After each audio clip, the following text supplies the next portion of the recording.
today. I'm here with Pat Allen, Director of the Oregon Health Authority, and Dr. Dean Seidlinger, our state epidemiologist. We're here today to sound the alarm.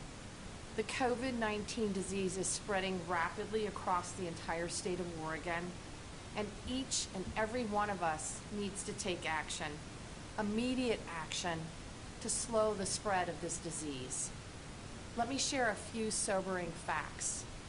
We reported more cases in the past week than we did during the entire month of May.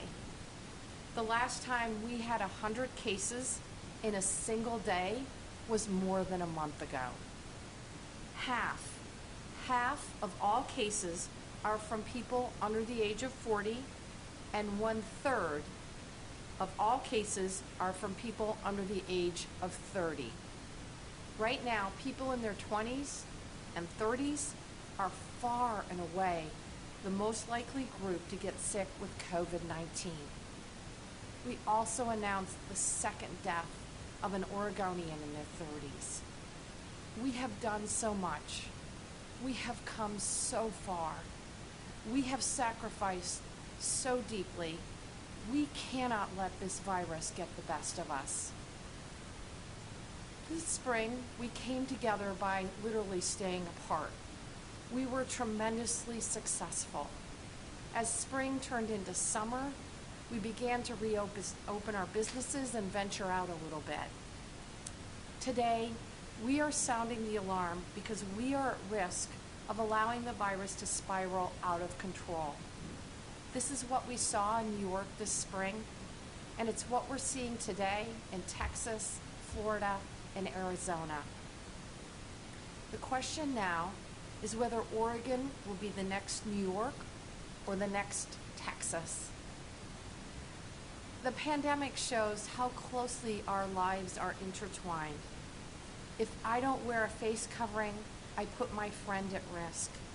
If he doesn't cover his cough, he puts the grocery store clerk at risk. If she doesn't wash her hands, she puts her high school daughter at risk. If her daughter doesn't keep a physical distance from friends, she puts her neighbors at risk. If her neighbor hangs out with friends at an indoor house party, he puts every single one of his friends at risk. And one of those friends has a grandmother in a nursing home who's not been able to see her family in months because the disease is simply too rampant and too dangerous to allow visitors at our nursing homes. Somewhere else along the chain of relationships, somewhere among the social connections that hold us together, people will get sick with COVID-19, and many people will die. The virus is extremely contagious, and many people don't show symptoms for days. In that time, you can come into contact with dozens, or if you're not careful, hundreds of other people in your social circles and your community. That's why the 3 W's are so important. Wear a face covering, watch your distance, and wash your hands. As Director Allen and Dr. Seidlinger said on Friday, we have seen increased spread of the disease connected to several kinds of hotspots. One is workplaces, particularly agricultural and food processing in rural Oregon. State and public health officials are doing everything possible to contain these outbreaks. Another is assisted living facilities, nursing homes, and prisons. And state officials, our frontline workers, and business owners are tackling these challenges day in and day out. The third is social get-togethers, house parties, dinner parties, fraternity and bachelorette parties. It's when we let our guard down that the virus takes full advantage. Today, I'm announcing 2 steps to slow the spread of the virus. First, I am instituting a statewide ban on indoor social get-togethers of more than 10 people. I am mandating that social get-togethers like potlucks, dinner parties, birthday parties, and book clubs that take place indoors cannot exceed 10 people. This new rule does not change the operation of businesses or churches at this time. I also want to acknowledge that there's a lot of conversation about restaurants and bars. Places like Texas have chosen to close them entirely or only allow outdoor dining. As of right now, these businesses that are implementing and enforcing our safety rules, face coverings, physical distancing, and sanitation do not appear to be the sources of significant transmission. I hope I don't have to go the route of Texas and California and close bars and restaurants, but nothing is off the table. Second, I'm expanding Oregon's face covering requirement. Already, Oregonians must wear face coverings in indoor public spaces. Starting on Wednesday, July 15th, face coverings will also be required outdoors if you can't maintain a physical distance. Anytime that you are outdoors, cannot maintain a physical distance of 6 feet, and you are with people you don't live with, please, please, please put on your face covering. With any new mandate, there's always the question of enforcement. With face coverings now required outdoors, enforcement will continue to rely on businesses to help implement this really important rule.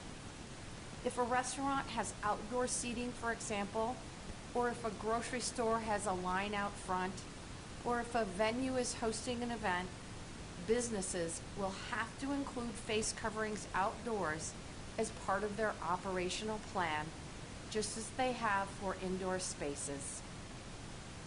We have set up a statewide enforcement task force.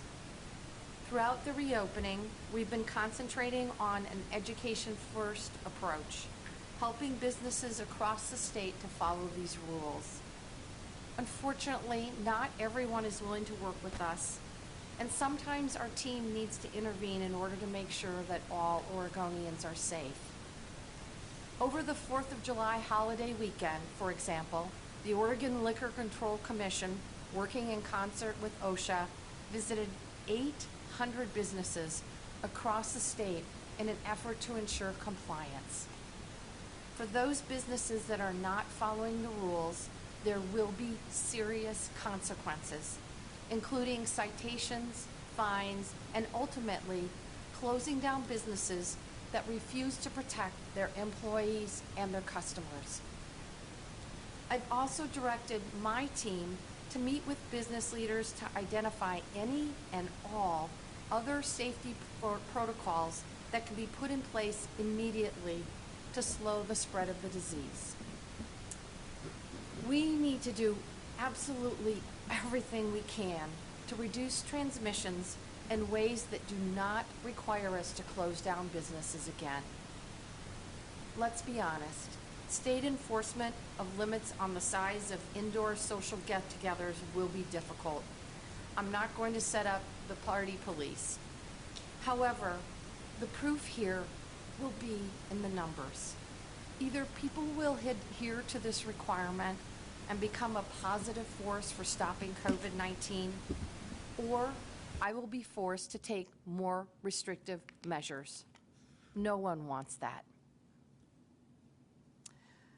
Finally, I want the press and the public to note that already so many Oregonians are wearing face coverings and limiting their in-person social gatherings. Thank you. Thank you. I know this is hard. It's really hard. It's lasting much longer, and the virus is much tougher to beat than any of us would ever wish. It may still be possible for us to keep bars and restaurants and shops open, to gather again in larger groups, to continue to hike, camp, and go to parks. But it all depends on you. Your choices determine our future. If we don't slow the spread of the virus, we will have no choice but to force widespread and difficult closures again.